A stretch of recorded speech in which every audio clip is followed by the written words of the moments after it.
কংগ্রেসের সঙ্গে আলিমুদ্দিনের এত মাখামাখি কেন? গুরুতর প্রশ্ন উঠল এবার রাজ্য কমিটির বৈঠকে। শুধু এই প্রশ্নই নয়, রাজ্য নেতাদের কাছে জেলা নেতৃত্বের প্রশ্ন। সব আন্দোলন কলকাতা কেন্দ্রিকই বা কেন? সিপিএম এর সাধারণ সম্পাদক এম এ বেবির সামনে এ কথা শুনতে হলো রাজ্য সম্পাদক মোহাম্মদ সেলিমকে। সিপিএম এর রাজ্য কমিটির বৈঠকে জেলার নেতারা কার্যত ধুইয়ে দিলেন রাজ্য সম্পাদককে। কংগ্রেসের সঙ্গে জোট করলে বাম ভোট কংগ্রেসে যায়, কিন্তু কংগ্রেসের ভোট বামেদের দিকে আসে না। এটা নেতারাও জানেন ও মানেন।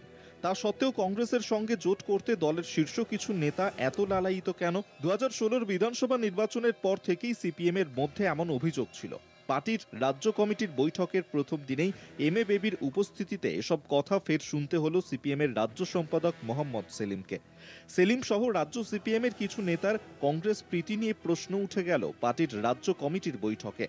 উত্তরবঙ্গ সহ দক্ষিণবঙ্গের বেশ কয়েকটি জেলার নেতৃত্ব এমনই প্রশ্ন আলিমুদ্দিনের কাছে।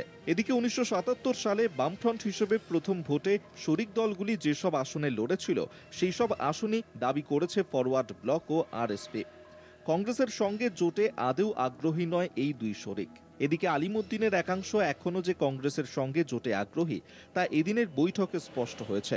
প্রশ্ন উঠেছে কংগ্রেস বা আইএসএফ এর সঙ্গে জোট হবে কিনা তা নিয়ে দ্রুত সিদ্ধান্ত নিতে হবে। জেলাগুলিতে স্থানীয় ইস্যুতে সিপিএম এর আন্দোলন তেমন দাগ কাটতে পারছে না।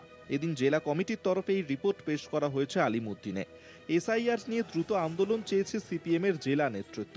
তাঁদের দাবি, দলের সব আন্দোলনই কলকাতা কেন্দ্রিক হচ্ছে, এতে দল লাভবান হবে না। জেলার নেতাদের এসব প্রশ্নবাণে রীতিমতো ঘায়েল সেলিম সহ রাজ্য নেতারা।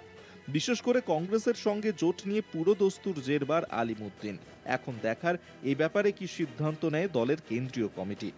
কলকাতা টিভি।